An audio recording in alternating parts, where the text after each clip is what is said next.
So as you see there, tonight's presentation is by Pete Fardell. Pete sort of like came back to competing in rubber scale 7-8 years ago. I'm probably taking a comment. 10 years ago. 10 years ago. I remember it being at Nottingham. That's dating myself now. And yeah, Pete has, as I put in my preamble, he tries subjects that no one else will try. And so every new model is a great challenge to trim, but he really obviously gets a kick out of it because he keeps on going back to it. So no further ado, hand over to Pete. Thanks, Graham, and thanks everybody for tuning in.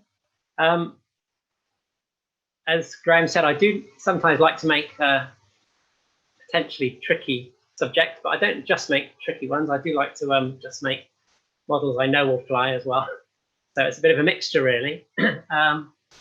As he said, I came back into aeromodeling really properly in 2011.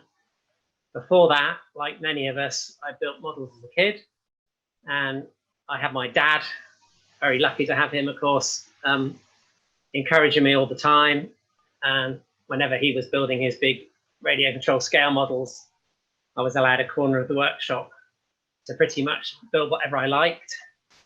And most of my early models, in fact, were designed by Dad, really. I just said something like, I want to build a biplane, Dad, and he'd kind of draw it out on a piece of chipboard, and away I'd go. So all the basic skills like cutting wing ribs and how planes go together and all of that stuff, I was taught from, well, as soon as I could hold a knife, really. And then, of course, he'd help me fly them as well, which again was a massive advantage as a kid, because I know so many people say their models didn't fly when they were growing up.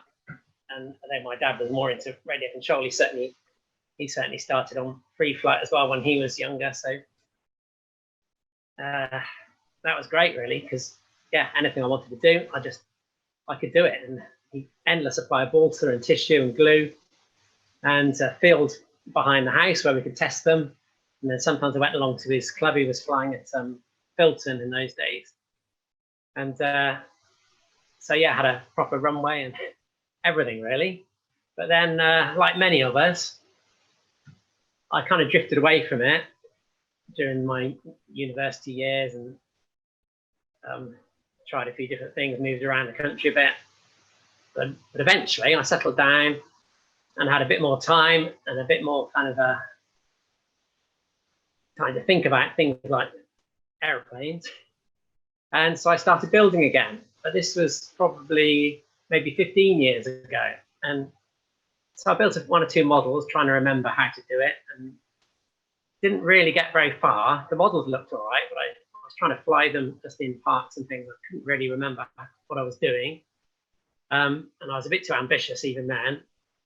I remember drawing up a GB as one of my first models when I went back into aeromodeling, which is probably a very silly thing to do, but anyway.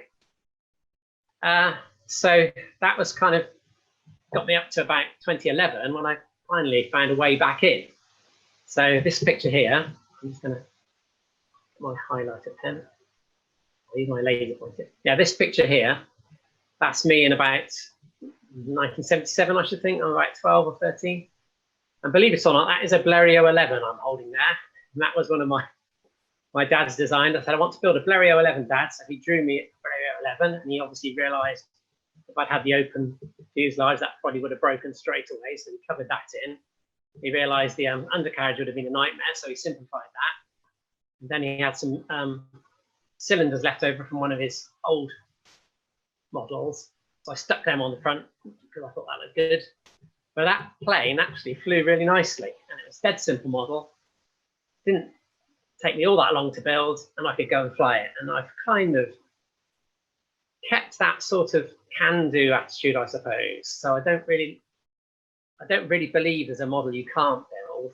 There's usually a way of doing it, either by simplifying or just finding another power source or whatever. But there's usually a way of finding a way to build what you like. So that's why I've said it's a relaxed approach to rubber scale, really. It's not so much that I don't try and do a good job, but I do just build what I like, and then if it fits into a competition or whatever, then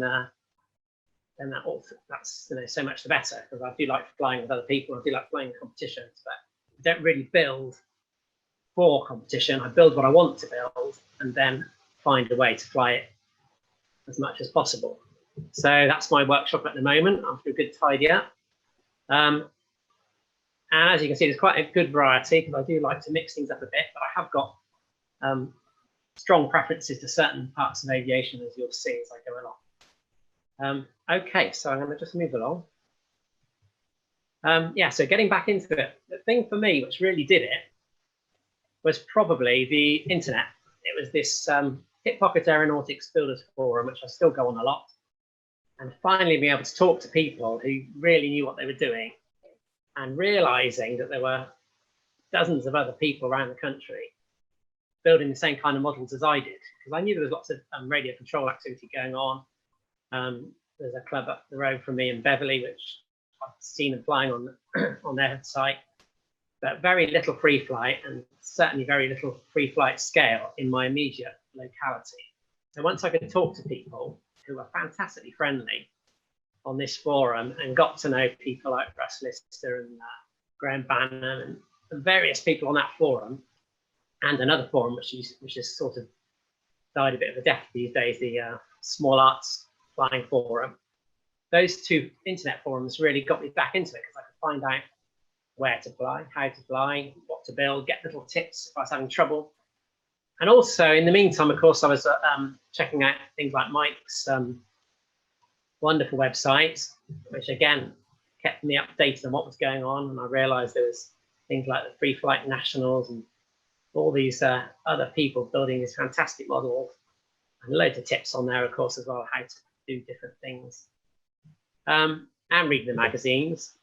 Although I think in 2011, aeromodeller was just about going into its little break between when it folded before it reopened, but certainly over the years, I kept buying the magazines and just kept on thinking, I really want to get back into this.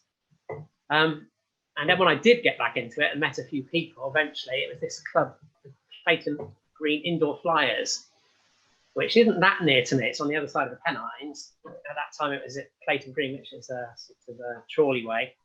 But that was a monthly meeting in the winter where you fly indoors. They had little competitions, and again, very friendly, lots of people there. So that really helped. They've changed their name to Norwind now, and they've moved location a few times. I think they're at Loughton now. But again, that was when I realised that I could go and fly with other people, even if I had to drive a bit. So that's how I got back into it. And 2011, I entered kit scale, which I still think is the perfect way in. In fact, it's just the perfect way for some people, full stop, I think. I don't think some people go further than kit scale, and I don't blame them, because it's a fantastic event. This is my Killcraft Oster Arrow, which I entered that first year, and that was built really with the help of the guys on the Hip-Pocket forum. I could post photographs of my progress if I had a little problem, because although I had built lots of models as a kid, I'd never really mastered the finer points of it. All my models then were quite simple or built from kits. Without, with a lot of help from my dad doing the tricky bits and wire bending and the soldering and canopy molding and all that sort of stuff. So I had to find out how to do it properly myself. And that was my first model. Graham Bannon was particularly helpful with tips on that, and also on the day. I turned up on the Saturday where they had a trimming session, like they still do. And funny enough, Andrew Darby entered that year as well for the first time, and both of us were the kind of new boys, although both of us had been making planes for a while. And we did really well. I think we came 4th and 5th. Both models flew, again with loads of help from all the experts, and Richard Crosby and Peter Smart and all the guys who've been doing it for years, really welcoming. And I thought, this is great. And it didn't seem, after that, it never seemed daunting to me at all, because I don't really mind making a bit of an idiot of myself if the model crashes into the wall, because it happens to everybody. But I just wanted to know that I could do it. And so that was a really good start. And then the next year I went back with another kit to the Willow's Fairchild 24, which I've got a bit of an obsession with now. I've built 3 of them so far. Again, a fine flyer, couldn't really go wrong with it, and did all right in kit scale. I never placed in kit scale, I have to say, but I do usually get the model to fly, which is, for me, is the main thing about a competition. I want to get the model flying, qualify, and get as far at the table as I can. And if I can do that, then for me, it's a fantastic experience. That's my 3rd one I think I built, which again is a nice flyer.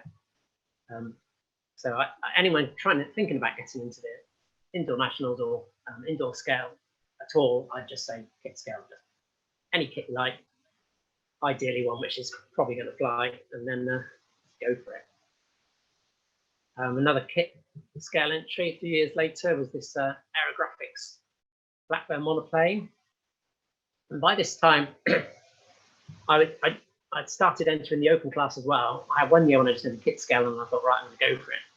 I didn't enter that 2nd year, but I have entered this in other competitions as well as kit scale, because it's got a painted finish or a sprayed finish, which actually is not ideal for kit scale because you're not supposed to do that, but it does mean you can enter it in other contests as well. So I try and build models nowadays, which is a scale model, which isn't just limited to one class. So yeah, kit scale's good, but it's quite nice if you can fly it in something else. So that's another tip I'd say for anyone getting started: build something. Don't feel you only have to enter it in kit scale or whatever you built it for, because the more classes you enter, of course, the more flying you get. And flying in a big four like Walsall, or if you're lucky enough to get over to Nijmegen, you want to really maximise the potential of the number of flights you get. So you've only got one model, enter it in as many things as you can, as well, I'd say. Another one which I've entered in several different competitions is this Peanut Bristol Scout from the Leeds Hobby Kit. This is the same kit as John Markovitz won kit scale, I think, didn't he, with the CO2 version. No, that's wrong. It's an electric version. Anyway, mine's just a rubber as intended on the kit. And again, I put it in Peanut, put it in an open scale competition, and I put it in kit scale as well at Nijmegen. So you get loads of flying, and the more flying you do, of course, the easier it is to get it trimmed. And it's just a good model for that sort of thing. But as I said, on my 2nd year at the Nationals, when it was still at Nottingham, the indoor nat, I thought I want to get into the open scale category. So I thought I'm going to build something. And for all my own designs, I tend to just find the best 3-view I can, which you need anyway, of course, for your documentation. And then rather than spend ages drawing a plan, which I don't like doing anyway, and I'm not very good at, I'm not much of a draftsman, I just blow up the 3-view to the size I'm going to build on, tape it down to the board, and just build directly over it. And then you can usually make up the finer points of the structure as you're going along. Because certainly the kind of aircraft I build, they're all pretty much the same things. Wing ribs, spars, usually quite a boxy fuselage. You can build the fuselage sides over the 3-view, then put it in the formers or the cross pieces and just gradually build it up. But you don't really need a plan. And the advantage of that is you don't have to spend ages drawing it, and also you can, if you find a 3-view you like the look of, you can think, well, I can make a model of that. Without much ado, you can get it blown up on a photocopier, and away you go. So that 2nd year, I went for this Farman 190, which is an aircraft I've always liked. That 3 or 5-view drawing really is from a French magazine. And as I said, I just blew it up on a photocopier, stuck the sheets together, stuck it on a piece of MDF, and just away I went. The fuselage was the same, just built it over the 3-view. And then once you get it off the board, then you can start adding the extra bits once it's uncovered state. I think this is possibly my first maybe my second go at a wing which didn't have solid ribs as well, and that was thanks to probably Mike Stewart's website explaining things like how to do split ribs and trickier things like that. And as I said at the beginning, I like to build the one I like the most. So I'd say, unless you really want, I mean, we had a brilliant talk from George Kandilakis the other week on how to maximize your scoring and how to prepare your model for judging and all this kind of thing. And I know some people that is their thing. They want to absolutely maximize their model, get it as good as they can. And George's model is absolutely fantastic. And the same with Mike Stewart's talk. I mean, he showed us how to really build a fantastic scale model. Well, mine are nothing like that standard, but that's because I haven't really got the talent. But also, I do like to just build the thing I want, regardless of whether it really has enough documentation. So when I was building the Fireman, I came across this profile of this aircraft, which apparently took a French accordion jazz band around France in the 1920s as part of an air race. So this was a sort of stage air race, and they flew to a different field every night. And this thing landed on the field, the band came out and then entertained everybody for the evening until they went on to the next race the next day. So I thought that was fantastic, because I love jazz anyway, and I like that whole era. But the only two photos really I had, although I think I eventually found another one, but yeah, again, it was had people in the way, were these two. So it's nowhere near good enough really for the standard expected for static judging. But I entered it anyway, which means I could still fly, and nobody was sniffy about it. Nobody said, what on earth have you entered that for? You haven't got documentation. So I don't know how the Scale Tech committee feels if lots of people start doing that, but for me, that was the way. There it is coming together, and that's how it ended up. And it flew okay as well, really. I mean, it was a bit hit and miss, but it flew well enough on the day. So I was pleased with that. One of the other aeroplanes I've always liked is the Antoinette, as flown by Hubert Latham in the sort of pre-war area. Just a beautiful aircraft in my book. And I wanted to build this one. This is the Antoinette 4. The one you more commonly see is the one without the aileron, which is the Antoinette 7. But this one hadn't been modelled quite as much. And I had this idea that if I built the ailerons with sort of bendable hinges on, they might be useful for trimming. I don't think they really helped in the end, to be honest. But that was the thought. But this time I couldn't find a preview, a sort of published preview of the Antoinette 4. There's several of the Antoinette 7 and one or two sort of slightly inadequate ones of the Antoinette 4 with the ailerons, but they obviously weren't really accurate at all. So I had to go at drawing my own, which was a bit of a trial because I did it on CAD draft site, which I hadn't used before. So that I didn't particularly enjoy doing that, but it was just a means to an end. Lots of measurements required on the photos. Luckily, these early aircraft, there tend to be a lot of photos because they were such a novelty, of course, in those days that people took photos of them all the time. So I had quite a good almost underneath view and quite a few published dimensions and things. And some of the other photos I used, and get a good side view. And eventually I got this drawing, which is quite simple. It hasn't got much of the detail on it, but it has got the basic shape. And sent it off to the tech committee, and Bill Dennis was good enough to approve it. And there were a long way to that, actually, I should say. Bill was quite happy to give me tips on it as I was drawing it. So he'd say, I think the rudder shape's slightly wrong, have another look. And anyway, eventually I got a good enough drawing. And then it, again, blew it up on photocopier. And that's me just starting it, really. Just a couple of pieces of wood on the board. And then just keep on going so it starts to come together. It's a strange aircraft, really. The aerofoil on an Antoinette is two arcs of a circle. Because in those days, they were still experimenting with that kind of thing. There it is. And this model I finished in time for Nijmegen the first time I went in 2015. And it was hard to get enough rubber in it, really. There's not much space in the fuselage, and the motor only goes back as far as just underneath the pilot. So I really struggled to get a qualifying flight in, but I did it on the last go. You get four chances at Nijmegen. I think I qualified by about 1 second. So that was a big relief. And there it is again. I like making the pilots. I've always been, even when I was a child, I put pilots in my aircraft. Sometimes a bit rough and ready, but for me, that's a scale model's got to have a pilot in it, so that I can imagine I'm him flying it.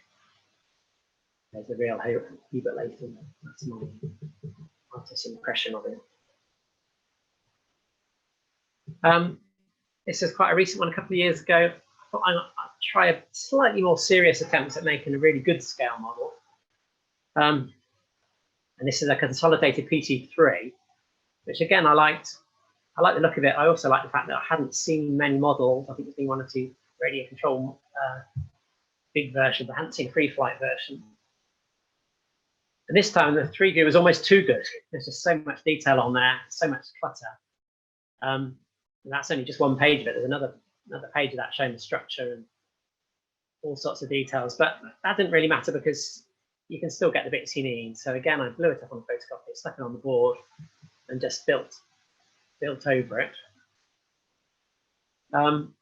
This is my first attempt at what these days I think they call a Dave Reese wing, pioneered by Dave Reese, who's no longer with us, unfortunately.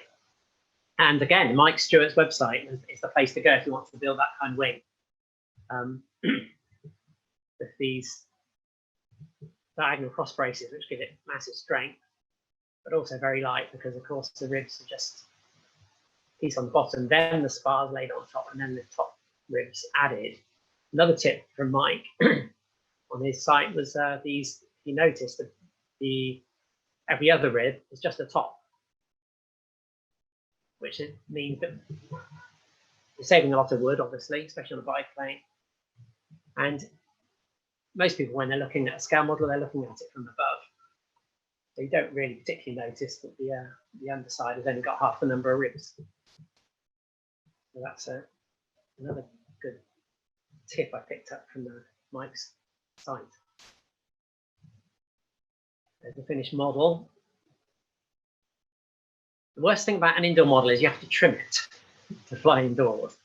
And I haven't got a very good record of this. I need to keep talking to people like Richard Crosley, who seem to manage to trim their models without breaking them. But I quite often break them in the trimming process, and this was a particularly bad year because I broke it at the velodrome, where if you've flown, you'll know they've got nets around the outside, which are very good. They stop the models much softer than walls.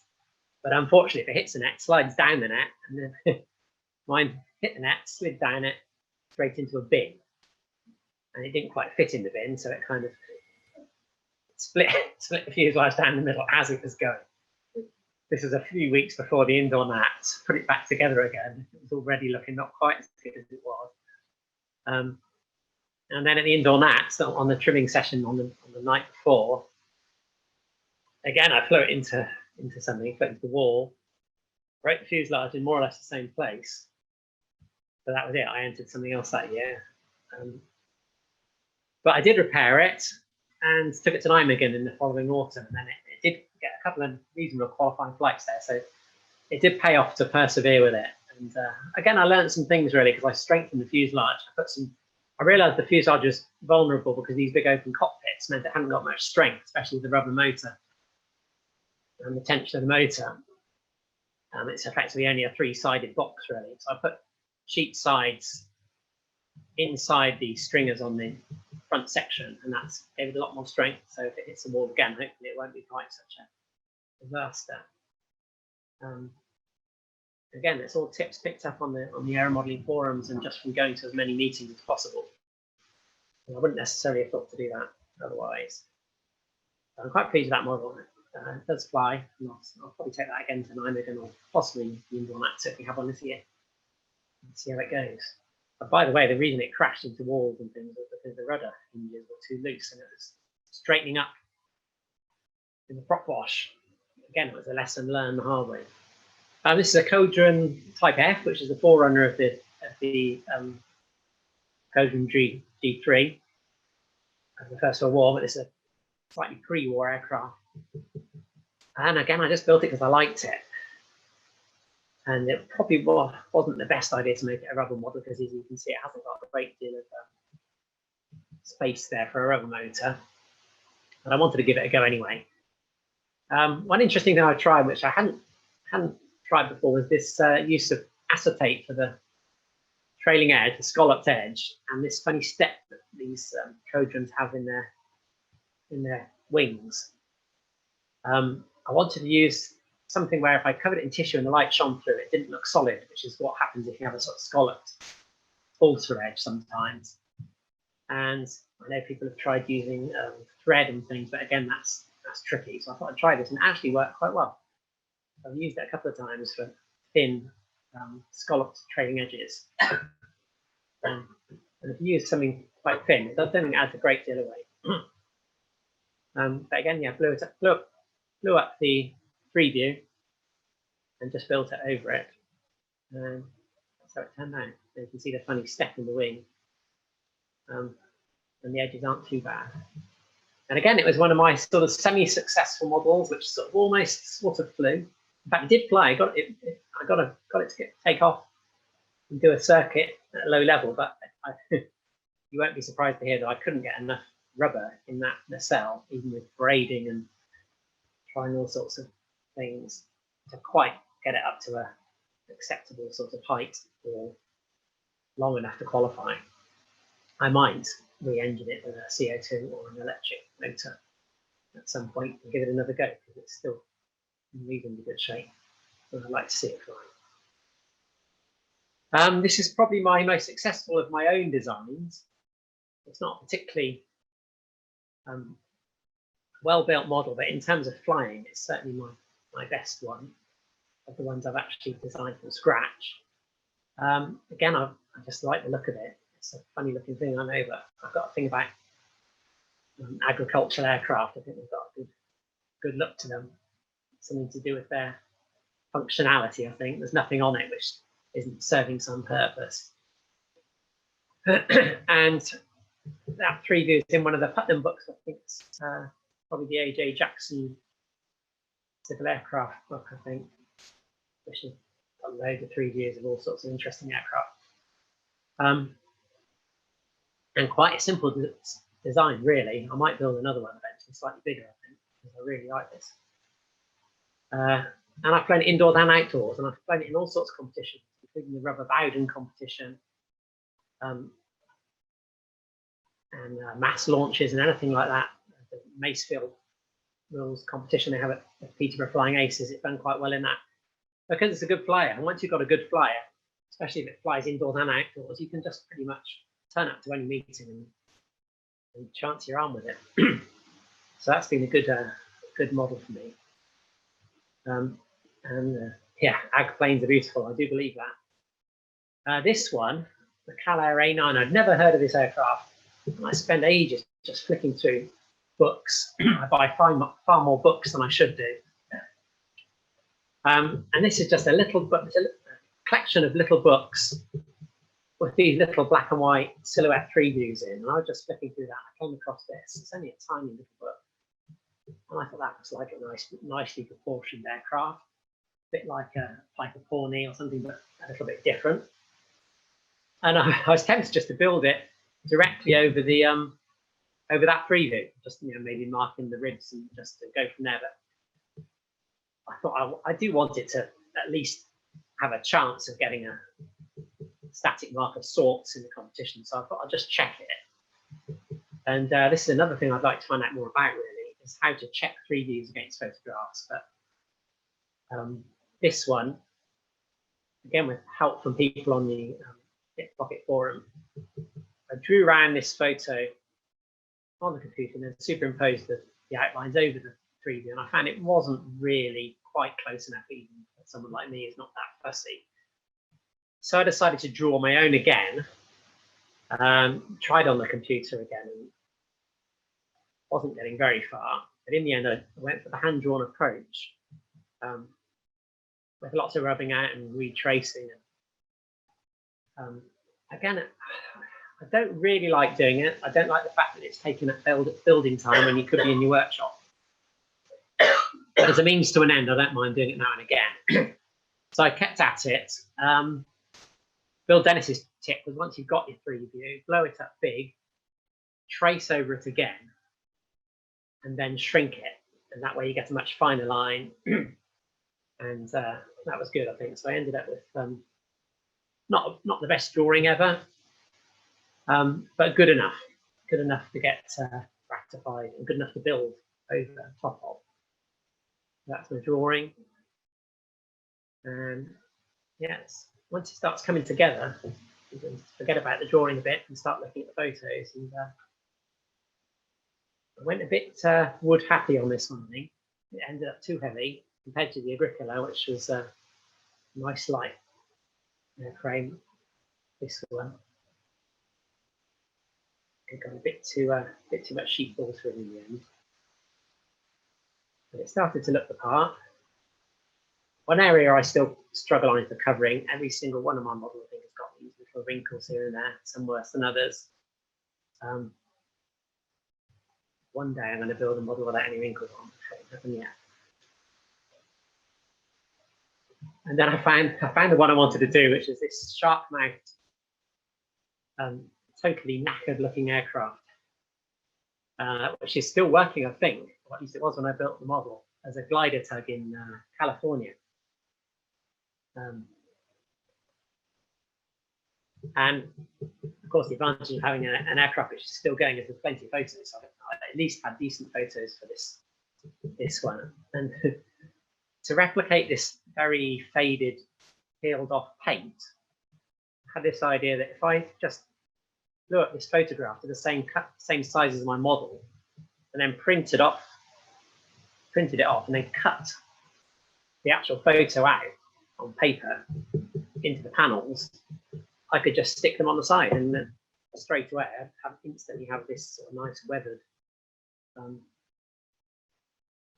number on the side of the aircraft, which worked quite well.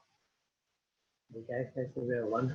And this is my, well, it's still the real one really, but just stuck onto the side of my model. So I'll probably use that trick again if I come across another aircraft with a similar kind of tatty look to it. There's the real one, yeah, working as a glider tug, and that's how the model turned out. So it did look the part. As I say, it didn't really, well, I'd say it didn't fly. I probably will try it again. It would have qualified at the indoor nats if the wall hadn't got in the way. But it was a struggle to get it going well enough. It's a bit heavy. I tried it outside as well, but it doesn't really like a breeze. It tends to sort of zonk in sideways if it gets a breeze on it. So I don't know. We'll see. It's still in one piece. I might yet try it again. In between the rubber models, I built these Pioneer gliders, which is another fascination for me. And these came about starting with this Lilienthal glider because of the indoor gliders class, well, sort of trial class they ran at the indoor nats for a few years, instigated by Andy Sefton and Charlie Newman and Pete Smart. They all helped try to get it going. Still hoping it's going to come back. And yeah, again, it was a chance to build something I've always liked, but now I had a chance to fly it as well. And they go okay. I tied them up on a string, just on a running tow, and they all glide steeply, as the originals probably did too. Although this one here, the Chardon, there's video footage of that on YouTube, flying quite well actually. So that one's a good flyer. But yeah, that's another fascination. And yeah, but thanks to the indoor nats and other people's input, it became possible to build models which I could actually then go and fly in a big hall. So I hope that comes back. If not to the nats, then certainly to mine maybe. In between the scale models, or the proper scale models, like most of us, I like to do something which is not quite as hard on the brain. So these are a couple of more fun models I've built. I think it was Roman Groner in Switzerland built a Mustang Bostonian, which is a sort of cartoon Mustang. And I know George has built a Valanca, which is a kind of chubby little version of a Valanca Skyrocket, I think. And I wanted to do something similar to that. So this is my take on the Piper Cub, or baby Piper Cub, and the Spitfire. The Chub does fly. It'll do about maybe 15 seconds on a good day. A couple of circuits, quite fast. Spitball, it still needs another trimming session or 10, I think, to get that off the ground, but you never know.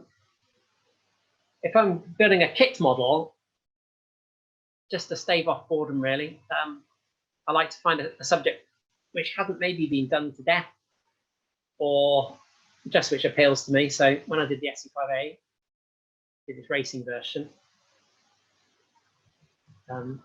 which was there was an Oxford Cambridge air race in 1921, and the Cambridge SE5s, these are all ex-war aircraft, obviously, and ex-war pilots as well. Cambridge aircraft all had blue tails, and I think there was four in a team or something, or 3 in a team possibly. And they flew a sort of triangular course in Hertfordshire, I think, somewhere like that.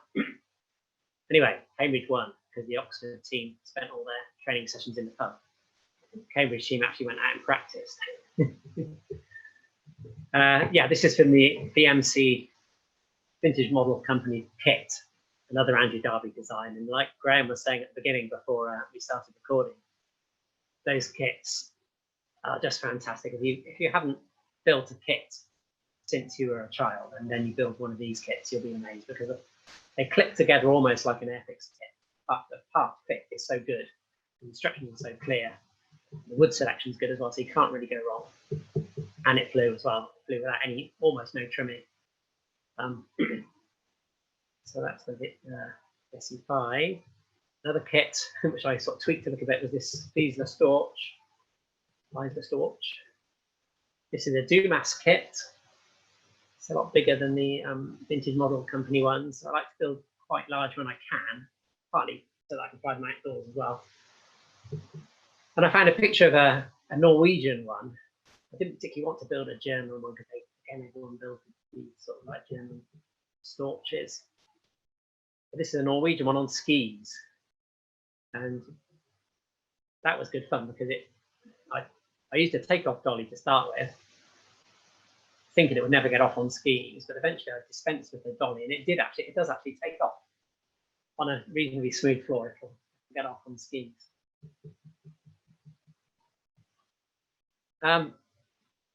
Sometimes I like to take a plan because I don't always want to just be thinking about how to build models. Sometimes it is nice to build with someone else's plan. It's much more relaxing. It's interesting as well to see how other people design things. So tweaking other people's plans to suit my own purposes is, I'm sure, something we all do.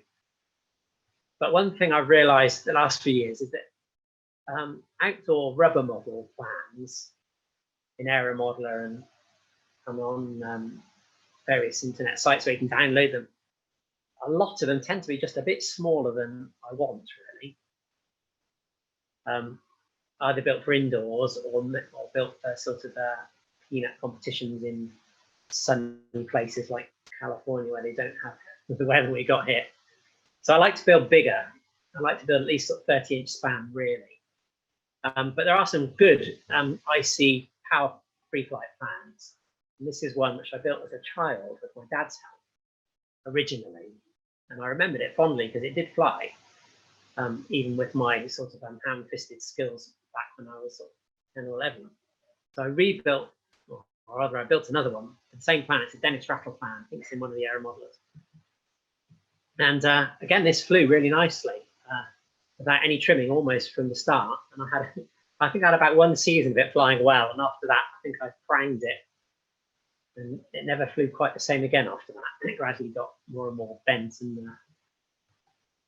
not quite the same. But anyway, it was a good model. And I didn't have to tweak it very much.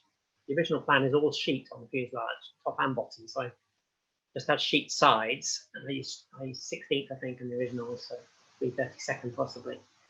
So just the wood sizes need altering a bit, and just a few lightening measures here and there. And a lot of these power models can be converted to rubber.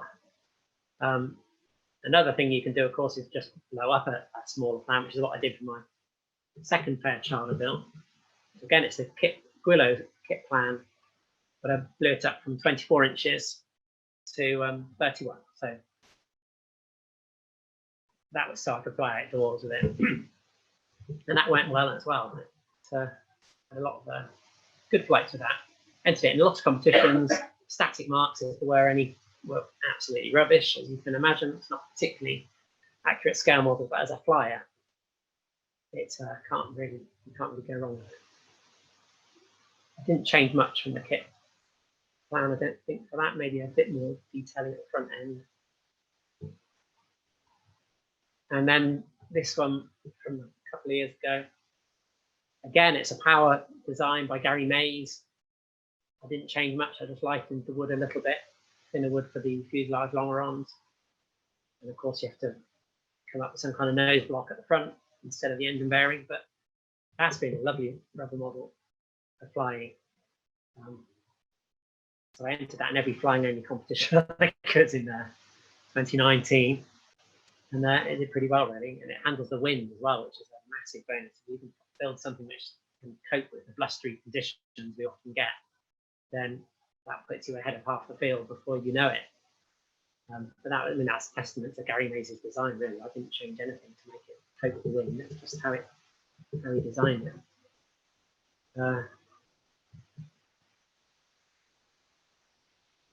And then another large one which I built, which didn't start off as a large model, is this Beaver from the Walt Mooney plan.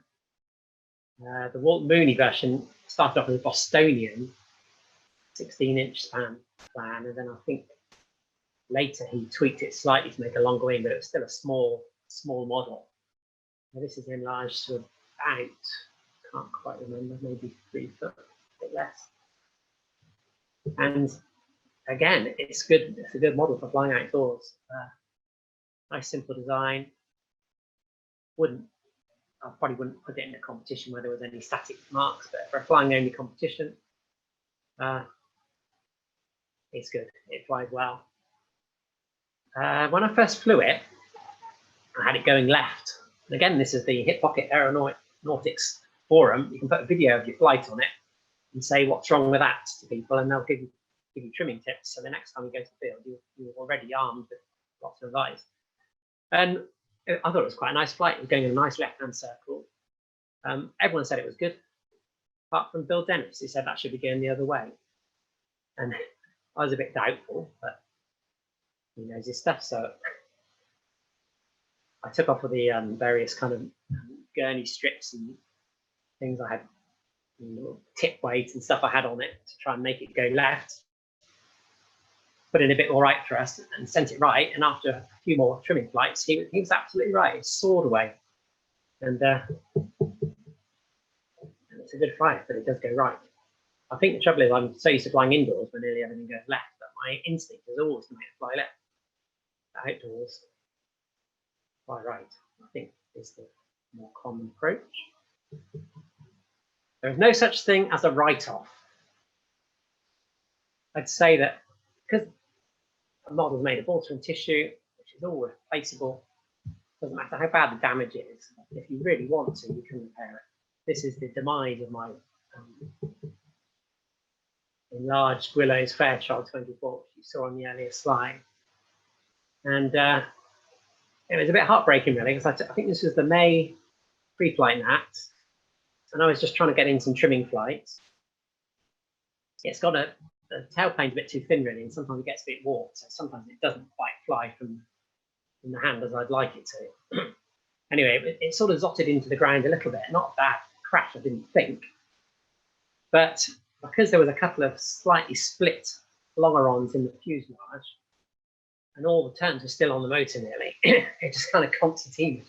The jolt just snapped it, and it just concertinaed the whole thing. So I walked over to the grass expecting to pick it up and give it another flight. That's what met my eye.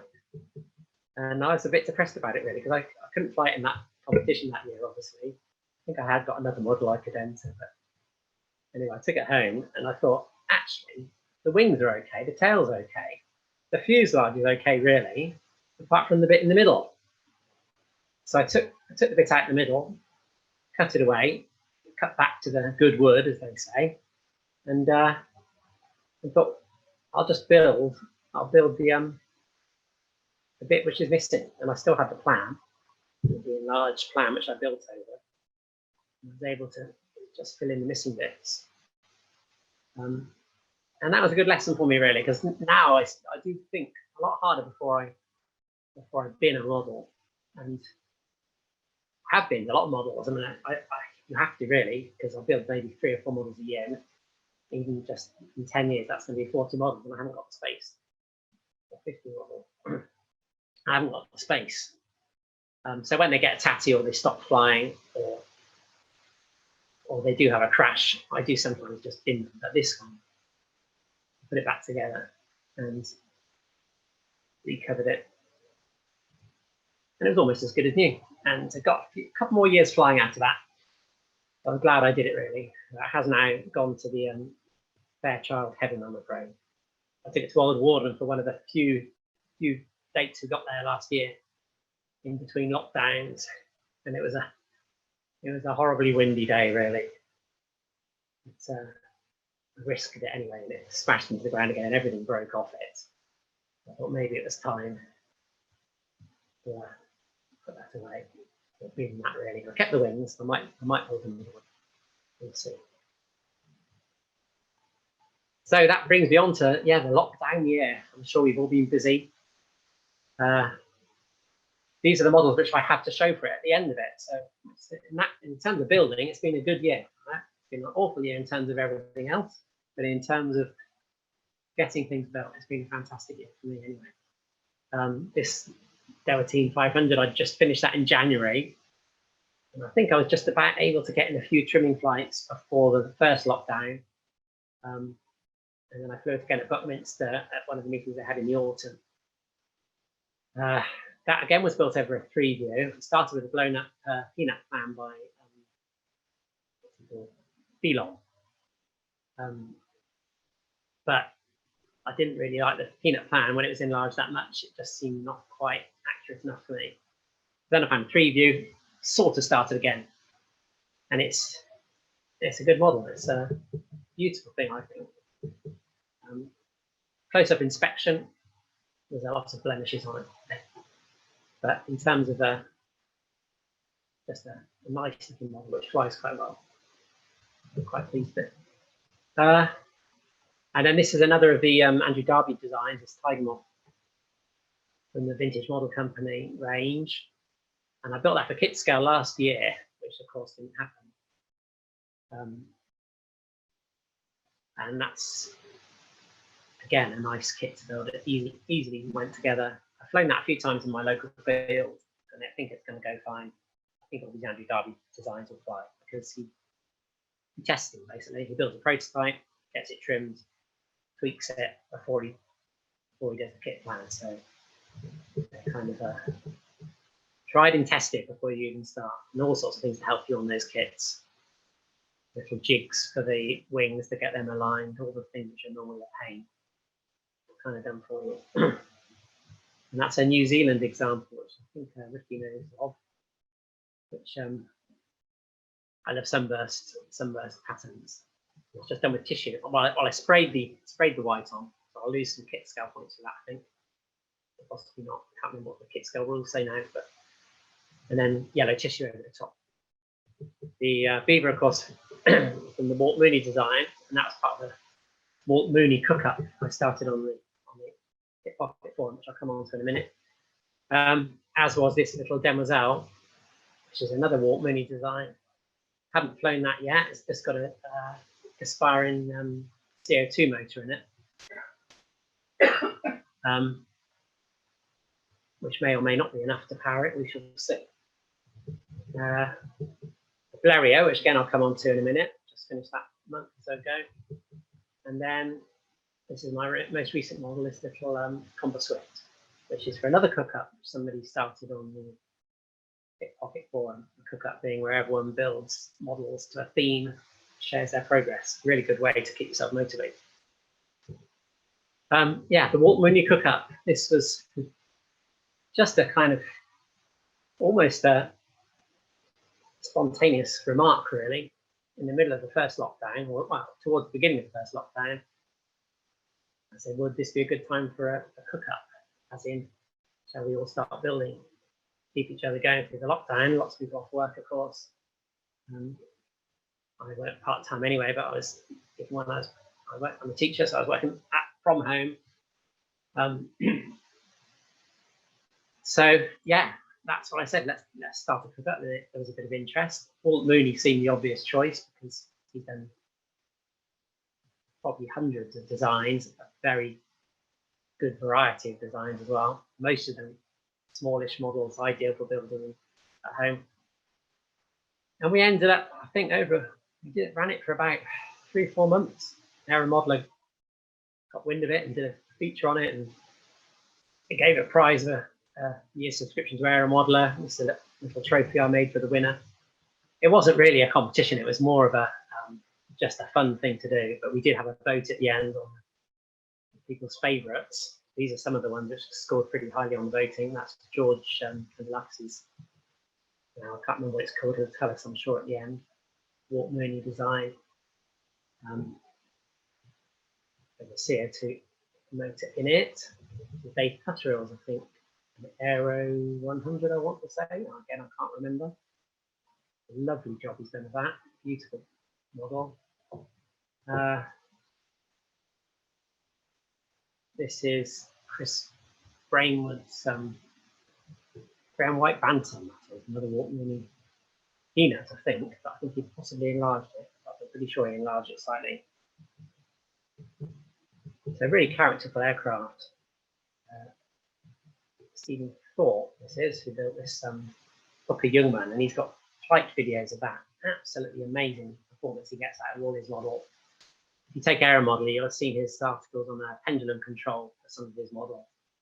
He's a bit of a genius, really. But anyway, that's his take on the Walt Mooney Booker Youngman. But the winner was this beautifully made model here. And that photo probably doesn't quite do it justice, but every detail in it is absolutely beautiful.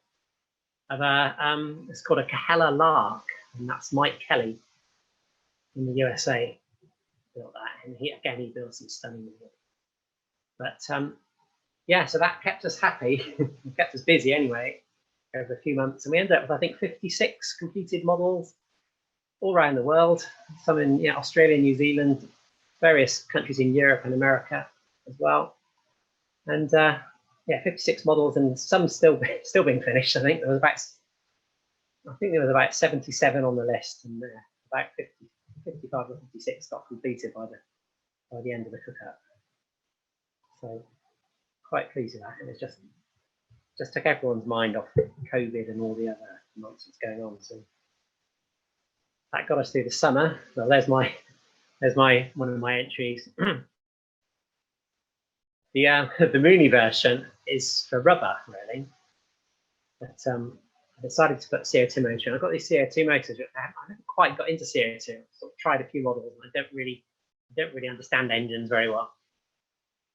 But I had this one, I think Dan Mellor, I think, sold me this. I think it's expiring 24, I think, which is probably for peanuts, really. This is slightly enlarged, again, to about 16-inch span. But I needed somewhere to put the tank, so that's where this woman pilot came from. I thought, I want to hide the tank. So she's got a big fuel tank up her skirts. Hasn't flown yet. I need a very calm day and very long grass, I think, before I even think about flying that. Or I might try it indoors, but I don't really want to turn it into natural just yet.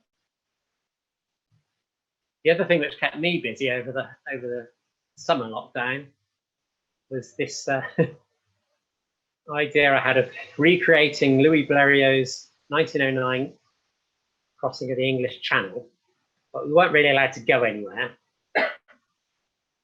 So the English Channel is the lawn in my back garden. Calais was the sort of patio near the house here, And then the White Cliffs of Dover were this raised patio we've got here with you can see Dover Castle there where we keep the garden tools and things. So the challenge I set myself was to fly this little Blériot model. This is the second Blériot model. You remember the one at the beginning I built as a child, which looked nothing like a Blériot 11.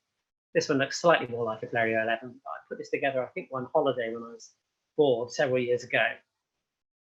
And it's just a sort of scrap version, really, with Depron wings, single surface wings, and water and a bit of tissue. Yeah. Well, you can see it's not much of a model really, but I thought it doesn't matter. I break it, I shall try and fly it from this patio to that patio.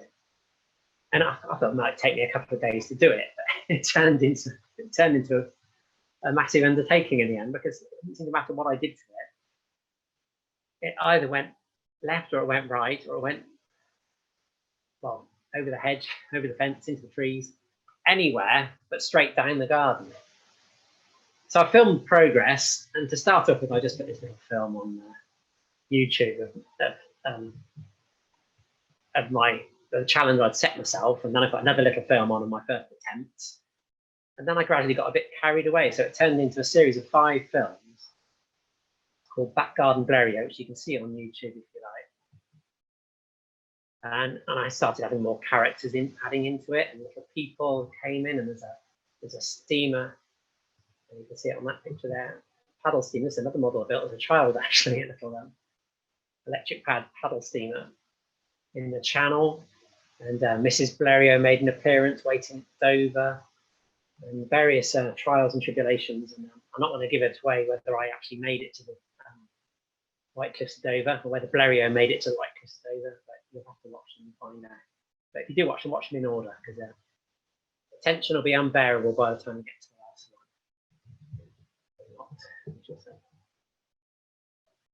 one.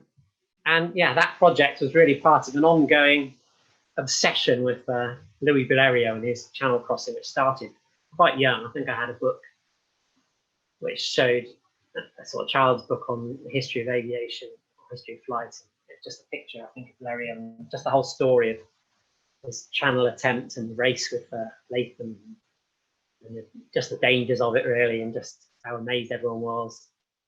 So it went back a long way, and having done the Back Garden Blériot films, I thought I'm really probably going to have to build a proper scale model of this aircraft, which has been kind of fascinating me for years. So I started digging around for photos, like you do. Started looking around for a preview. And there's my first one again. Yeah, proof that it did fly. So the aim really was to make something which looked more like the cross-channel Blériot than the 1977 Fardell version. I think I succeeded in that so far, but whether it flies as well as the 1977 version remains to be seen. I haven't dared fly it. And there's my Back Garden Blériot version, and this one is not mine. This is Chris Brainwood's CO2 version, which he was turning up to quite regularly, turning up to competitions with. I'll bring it to Old Warden and Buckminster, I think I saw it. And he kindly shared all his information he gathered when he was building his model. I think it's a few years old now. He's powered by a CO2 motor, I'm not quite sure which one. So he shared all the information. His is based on the Old Warden example, which is quite similar to the, almost identical to the Channel one, but not actually quite so. He shared his building photos as well, so that was really useful, especially for this bedstead undercarriage. You could see how he'd done it, and then it gave him something to go on. A big thanks to him. His does fly nicely. Then I had to find a preview of the Channel version, because there's lots and lots of previews of Blériot 11s, because of course the aircraft was built in hundreds, if not thousands, in the sort of, well, right into the First World War. And eventually I came across this one on the internet, which was from this book, which I then sent off for. Well, again, I say I spend far too much money on books, but this is a Polish book. And I liked it because it did seem to match the photos more or less, which is always thing with the 3D. You get what you think's the perfect 3D, then you find the photo and you find it's got the outlines of the wings wrong or whatever.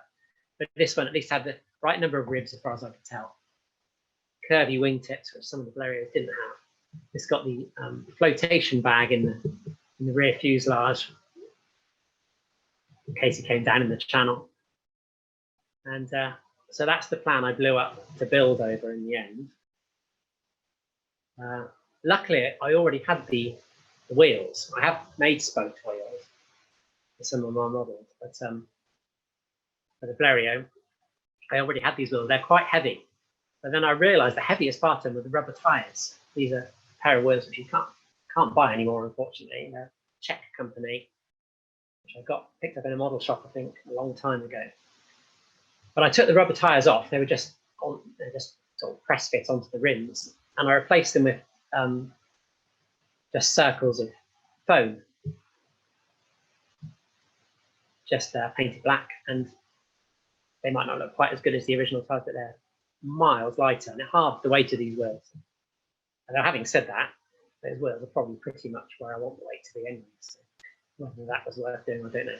The rear wheel is not a wheel at all. It's just a circle of foam, one piece of wire running down there through the wheel.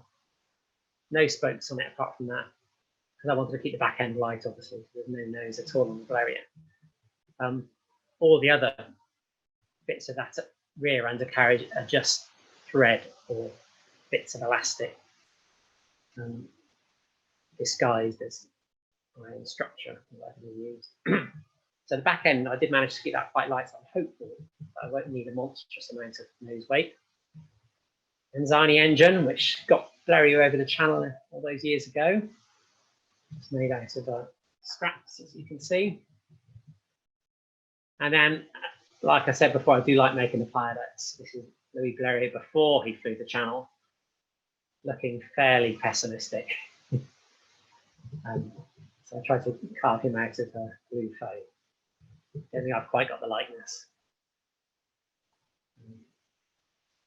When I'd finished him, or I thought I'd finished him, again, it was Bill Dennis. He said, you need to put some anhedral on his moustache to get that kind of Gallic gloom. And he was right. So I just inked in a bit more of a droop to his moustache, and he started looking a bit more like the Louis Blériot we love there. Pilot carving is a sort of ongoing thing, really. I've got slightly better at it over the years. But Richard Crosby's got a guide, I think, certainly on Pickpocket Forum, possibly an aeromodeller as well, on how to carve pilots. I don't think I'll ever be anywhere near his standard, but it's a useful guide if you want to try and carve your own pilot. So they're the bits for the Blériot, more or less ready to go together. Rubber motor is only going to go to there because obviously I don't want any weight further back than I have to. I'm hoping that's going to be long enough. It's not going to be like the Codron, where I can't get enough rubber in for a decent flight. Hopefully that'll be okay. I sheeted, of course, the real Blériot was fabric back to there. See in a minute when you see the finished model. So, back to there, I think. But I decided to put some balsa sheet just on the front section where the rubber is, just for strength, so it doesn't meet the same fate as my Fairchild does when it concertinaed in on a hard landing. And there's the structure going together. This aerofoil, obviously the real Blériot had a very steeply undercambered wing, and I wanted an undercambered wing because it's such an important part of the aircraft. But there's a chap called Toon Verbruggen, I think I've said it right. Don't know if he's on here today, but he's Belgian, I think. Apologies if you're not. Toon. And he saw this model whilst it was being built on Facebook, on Mike Stewart's indoor scale Facebook page. And he said, I'll do you an aerofoil. I'll plot you an aerofoil which will work. It'll still be undercambered, and it'll have enough lift, and it won't be too draggy, and it'll work. So we shall see. I haven't flown it yet, but that's the aerofoil I use. And thanks very much for that. Certainly looks good, in my opinion. The undercarriage was fun. these tubes here have wire going up to about there, and then the wire comes out to make these kind of axle pieces. And there's enough spring in them to give it that sort of characteristic Blériot sprung undercarriage. There's no springs here. The real Blériot had sort of bungees there. Those are just fake bungees. But these bits do slide up and down. These sort of collar bits slide up and down on the tube. So it has got a bit of give in it. It has a hard landing. There it is. They're ready for covering. Flotation bag. I have lots of advice on how to do that and keep it light. In the end, I just went foam ends, conical ends made of blue foam, and then just a paper tube down the middle. It's about 28 inches nearly span, I think, which is more or less between 11 and 11.5 scale, I think, nearly 12 scale. Covering, starting to look more like proper aircraft now. These are extra lines here. You notice on the previous shot, it doesn't have that many ribs. But a lot of the photos, especially when you can see the light coming through the wing, and the cross-channel aircraft have these extra lines. Now, the old Warden Blériot doesn't have those, and nor do any of the other Blériots I've seen. But this one does, and we came to the conclusion, talking to various people, that they're not probably ribs, they're maybe battens sort of inserted in the fabric to stiffen it rather than out and out ribs. So on mine, they're just drawn on with a felt tip pen before I sprayed the colour on. You'll see the top side in a minute. Yeah, so you can see some of these ribs are just drawn on. But the main ribs are these ones. And then also on the photos, notice that fabric seems to have been joined, presumably because they didn't have wide enough linen, I think it was, in those days. So that's what these tapes are. Weathered it slightly, just a few smudges on it, just to make it look like it had actually flown across the channel. Scale prop, a bit carried away. So that is ready for trimming. I think what I'm going to do is wait for a calm spring day. I'm not going to commit myself to turning up that wall saw with it, even if we have the indoor mats, because if it's not trimmed, I'm not going to send it anywhere near a horn, I don't think. Because I don't know very good. I'm going to wait till I've got a long grass, calm situation before I can give it a few glides and see what happens. I'm quite hopeful though, it's not too heavy. It might go, we shall see. I think I'm just about coming to the end of my talk. It's got, oh yeah, this is my most recent model. There's a guy called Mike Nassis, if I've said it right. He did an awful lot of designs, passed away quite recently, an American, and a lot of dime scale designs. And as we came into this sort of Christmas period, it looked like we were going to be in lockdown again for a while. Somebody suggested on the forum, let's have another cook-up. And this one's going quite well as well. There's quite a lot of entries already, people building various designs. And I've always fancied a compass whip. And because I was building it over Christmas, I thought I'm not going to do a scale scheme. I'm just going to do this Christmas scheme. And funnily enough, I'd already decided to put Father Christmas in the cockpit. And then whilst I was looking for photos, I came across this advert from 1930 something, proving that Santa Claus would indeed fly a compass whip if his sleigh was ever out of action. And there you go. So that's all I got to say, really, I think, at the moment. That's just some of my models, and hopefully gives you some idea of what aero modeling is about for me. It's about fun, really, about building what you like and just enjoying it, and flying as much as possible as well. I get to nearly every competition I can. I don't mind driving 100 miles or so. I always reckon if the driving time is not more than the flying time when you get there, then it's probably worth doing. So, yeah, I'm going to outdoor as much as I can, and a lot of indoor things as well. So, thanks very much. Thank you very much, Peter. Even though I knew some of the stories on the way, I was still smiling as I was going along. You added extra little tidbits and things. So yeah, thanks very much.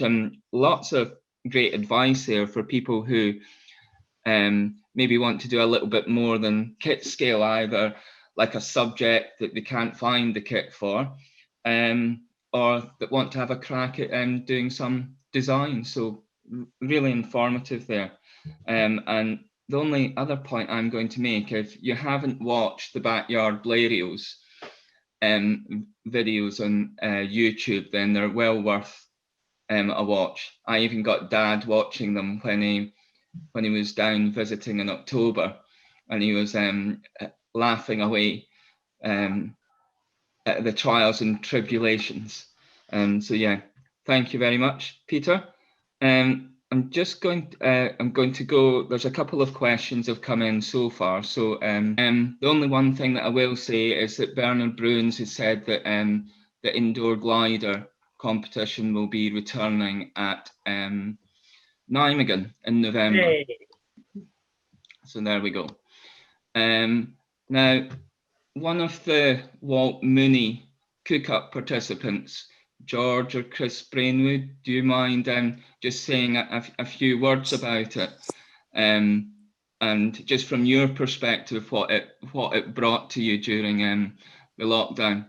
And you can also pronounce your aircraft, George. Me? I don't know. Just you were one of, so I will, because there are, for a change, quite a lot of free flight modelers present and quite a lot of more participants present. I will only try to pronounce the name, although I'm not sure it's correct. Fike or Wick, W1A is the model name. And I will pass the opportunity to someone else who also built nice models for the Cook Up. More than 10 people, I think. Whoever wants can take. Chris Brainwood, do you want to?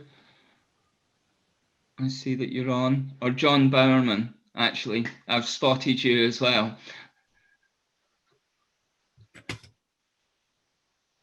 Oh, you just need to unmute, John. Yes, him. Yeah. Oh, and then.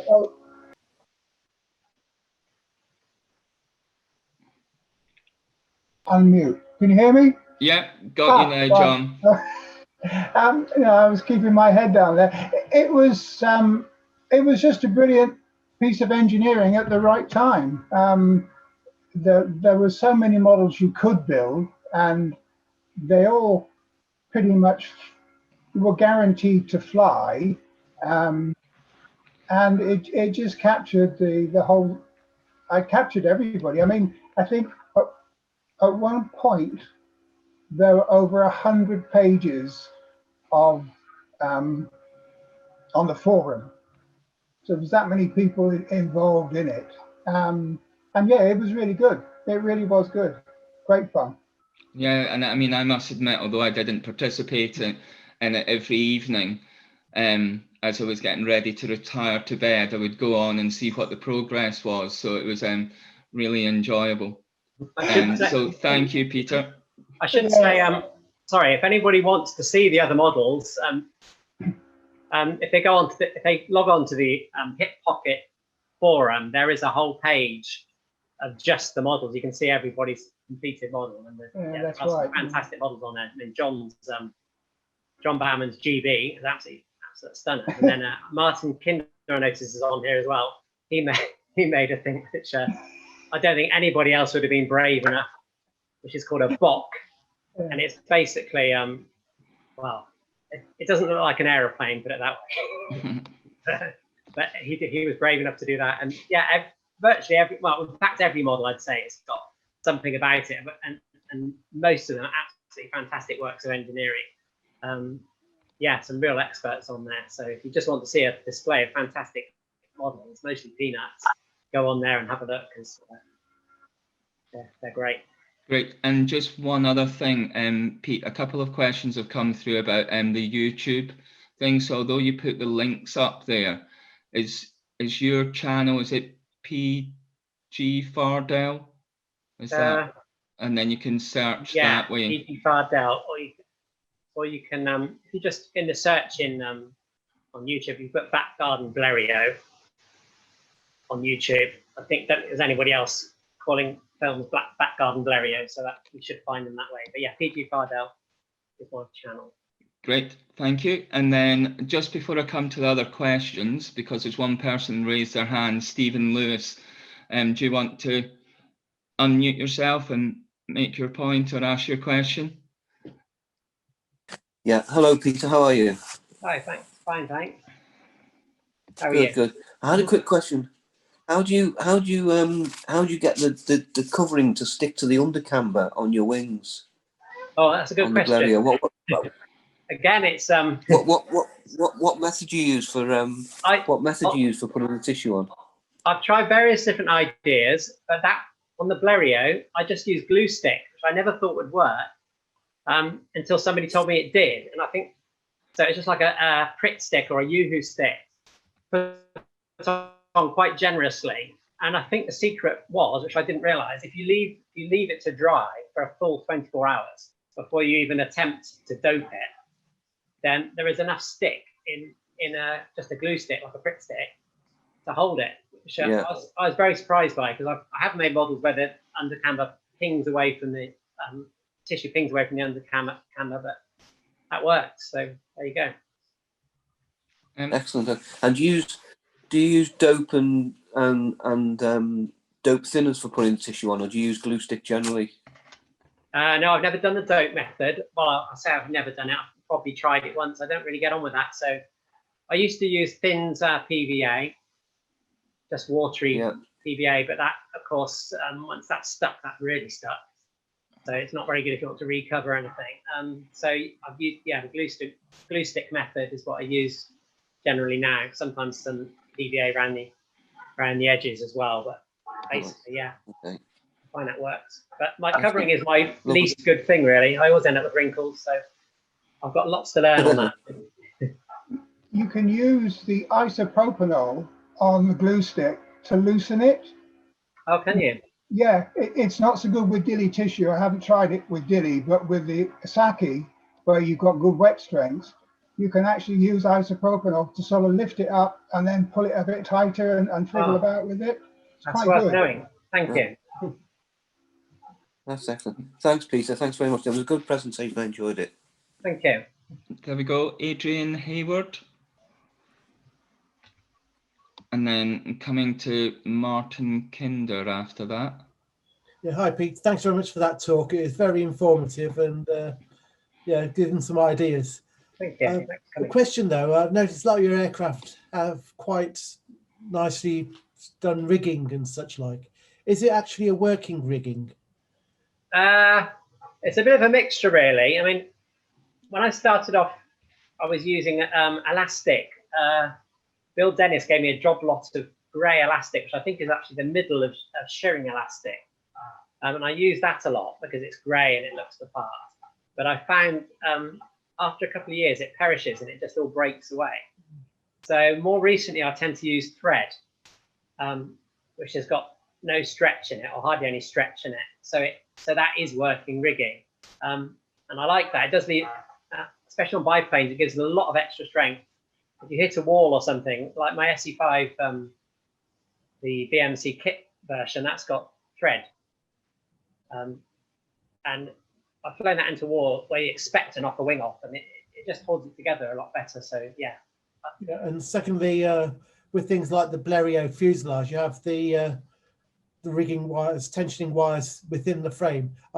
Is that just decoration effectively? Or is well, it hopefully adds a bit of strength. I mean, it's cotton thread, I think. And it wasn't intentional for the strength though. Well, I was hoping it would help because obviously it's quite vulnerable, that back end, isn't it? Yeah. Hopefully the back end won't be the bit which hits the ground. Yeah, hopefully. Thank you. Okay, Martin Kinder, and then going to Andrew White after that. Martin is off. Oh, Martin's off, so we'll go to Andrew.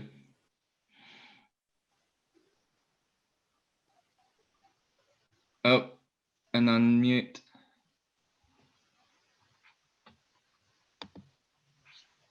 In fact, I can. That's done it. Yep, that's it. Yeah, it was just a question as your Agricola. I noticed the difference between the scale model and the photograph of the full size. It looked like you've extended the undercarriage legs. Is that to give clearance for rise off ground?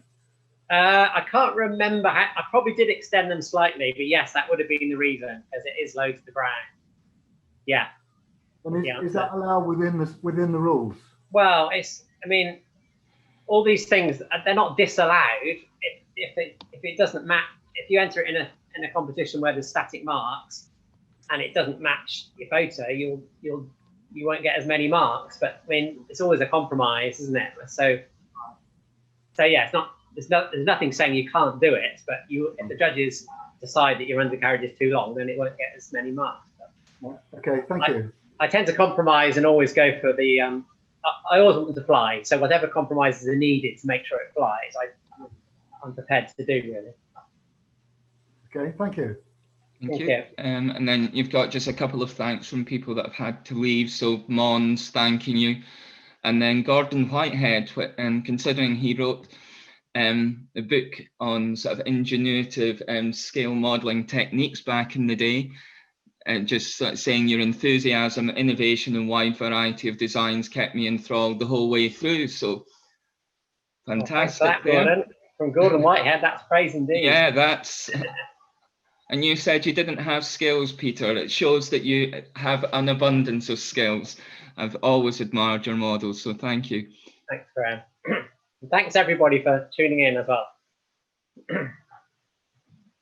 There we go. And there, just Mike Smith, you're just giving an alternative for the rigging. Please speak up.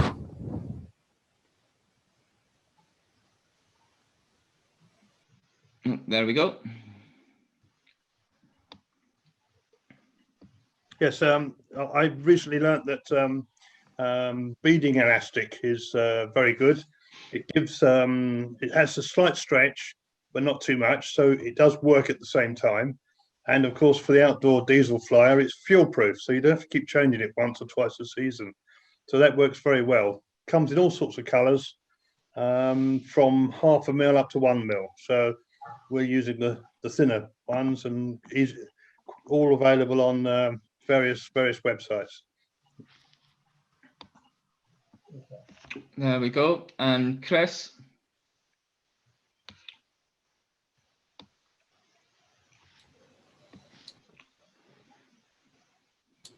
I apologise, Chris. I was looking at the participant window for the raised hand in the chat, so I didn't see you. So George has prompted me to. I've got 3 different windows up open. Peter, you mentioned about the Blériot wing structure and about the fact that there seemed to be a lot more ribs than the one that's at Shuttleworth. And this has always intrigued me. And I recently got hold of a book which is published by Air Britain, written by a guy called Ray Sanger. I've got it right here, actually. Just give you a quick showing of what it looks like. Okay, and there's a lot of stuff in there, lots of photographs, which all show a lot more ribs than the one that I've looked at a lot at Shuttleworth. And it actually says each wing panel had twin solid ash spars of rectangular section 3 by 3/4 of an inch, set at about 1/3 and 2/3 chords, which supported the ribs, which were spaced about 7 inches apart. Now, in reality, if they were 7 inches apart, that would be a lot more than the ones that they've got at Shuttleworth. And then it says, and there were also additional thin stringers to support the fabric. Now, in some of the photographs that are shown in this book, it seems to me quite obvious that these additional support struts, which are probably only 1/4 of an inch square, are actually stitched following the contour of the wing just to support the fabric. So I wonder whether in fact they're like supplementary rigs. They're not actually attached to the spar, because the spar is not the full depth of the wing.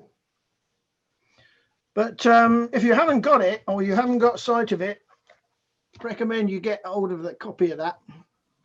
Thank you. I haven't got that one. I thought I bought every Blériot book going, but I haven't got that one. So Air Britain publication. If you remember, you can get it a bit cheaper. I can't remember. It's about 35 quid, I think. okay. But it's got thousands of photographs, literally, of virtually every Blériot model there ever was, including the one that crossed the channel. Good. Thanks very much. A lot of very useful photos, and if you were concerned about accuracy on some of your points, then that's the book to get hold of. Yeah. Okay, and then Paul Rich has just said that the brand for the elastic is Beadalon, that's readily available on an internet auction site, we'll see. And then Bernard's also saying that he's got a Dutch friend that built a half-scale model if you need any more information.